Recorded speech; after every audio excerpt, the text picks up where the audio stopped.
Hi kids, this is Mr. Chandler, and I wanted to tell you a little bit about some books that we're going to keep in a special section of the library. When you come into the library, you're going to notice a section of books for the Colorado Children's Book Award finalists for 2018. We have 10 books that are going to be available for you to check out and to read throughout the year. They represent a variety of topics and a variety of, different interests for you kids. So let me tell you a little bit about these books. The first one is The Bad Guys. The Bad Guys is a graphic novel, and a lot of you have really been into graphic novels, and I know a lot of you have really enjoyed The Bad Guys. The Bad Guys, this one is, they're scary and they're dangerous and, well, just bad. But these guys want to be heroes, and they're going to prove it by breaking every dog out of the pound. The bad guys are ready to do some good, whether you want them to or not. This one can probably be read pretty quick because you're going to notice it has great pictures, but not a ton of words. So this is one of those books where you can sit down and read the entire thing in one sitting. Give it a check. Next, some of you like to read a little bit about culture and things going on at school. So this book by Sarah Weeks is called Save Me a Seat. It's a situation of two kids who are unlikely friends who happen to come together in order to fight the school bully. The inside says this: Joe and Ravi might be from very different places, but they're both stuck in the same place, school. Joe's lived in the same town all his life and was doing just fine until his best friends moved away and left him on his own. Ravi's family just moved to America from India, and he's finding it pretty hard to figure out where he fits in. Joe and Ravi don't think they have anything in common, but soon enough, they have a common enemy, the biggest bully in their class, and a common mission: to take control of their lives over the course of a single crazy week. This book takes place in a week. Check it out. Next, Ranger in Time. Some of you have looked at the Ranger series. Ranger is about a golden retriever who travels in time. So in this one, Ranger is a time-traveling golden retriever with search and rescue training. In this adventure, he goes to Viking Age Iceland, which proves to be tough terrain for Ranger to navigate. When a nearby volcano threatens to erupt and a new baby or sister starts to come early, they must journey through ash and smoke to find Helga's father. So, Ranger could be a hero. Next, a lot of you like this author who creates really, really strong graphic novels. This is the story of ghosts. But these two sisters are the primary characters. They get moved to California, and I don't know if they necessarily want to go. The older sister, she's a good older sister, and her younger sister here has cystic fibrosis. So you might ask yourself, gosh, I don't know anything about cystic fibrosis. This might give you an opportunity to learn about that illness and at the same time begin to find out how it brings these two sisters together. Their new house has exactly what you guessed it, ghosts. It's a great graphic novel, full of color, very interesting. Check it out. This one looks amazing. It's suspenseful. It's about the story of a girl named Rose, and it's written from her perspective and about her dog named Rain. Here's just a little bit. When a storm hits their rural town, rivers overflow, roads are flooded, and Rain goes missing.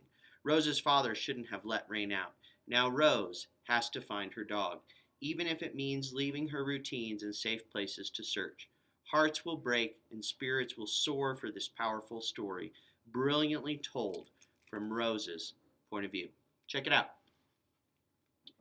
Next, this book. You can tell by the cover, it's a little creepy. So this author, Mary Downing Hahn, is known for writing books that are a little bit scary for kids. And it has to do with this, them moving to a house that has something going on inside. Folks say old auntie takes a girl and keeps her 50 years, then lets her go and takes another one. Okay? This is the story of one of those kids who happens to get took. Next, we have this book called A Night Divided.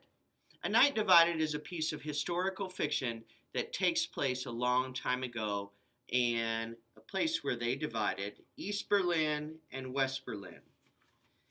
There are some great pictures in here, if I can find them, that help you to understand this time period. East Berlin and West Berlin were divided by a wall, a concrete wall. You can see in the top, here's this concrete wall, and on top of it is barbed wire. It's a great piece of historical fiction. And on the front it says, "The wall divided her family. Escaping it might take her life." Check it out. Upside down magic.